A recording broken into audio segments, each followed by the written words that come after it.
بسم الله الرحمن الرحيم وقالت اليهود ليست النصارى على شيء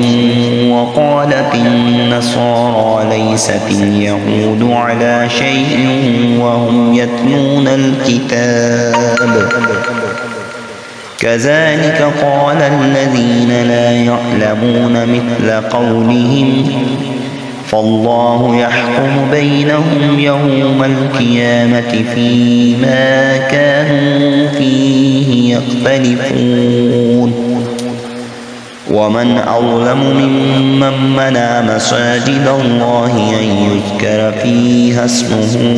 وسعى في خرابها أولئك ما كان لهم أن يدخلوها إلا خائفين لهم في الدنيا خزي ولهم في الآخرة عذاب عظيم ولله المشرق والمغرب فأينما تولوا فثم وجه الله إن الله واسع عليم وقالوا اتخذ الله ولدا سبحانه بل له ما في السماوات والأرض كل له قانتون بديع السماوات والأرض وإذا قضى أمرا فإنما يقول له كن فيكون وقال الذين لا يعلمون لولا يكلمنا الله أو تأتينا آية كذلك قال الذين من قبلهم مثل قولهم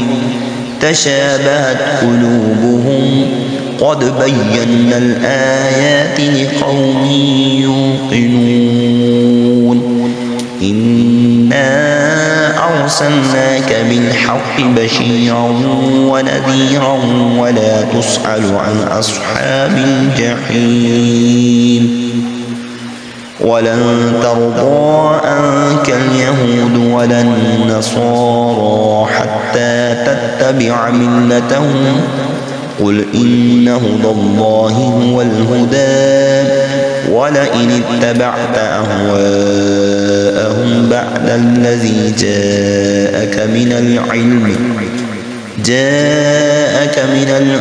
ما لك من الله من ولي ولا نصير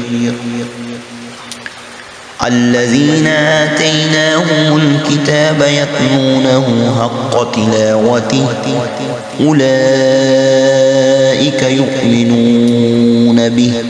ومن يكفر به فأولئك هم الخاسرون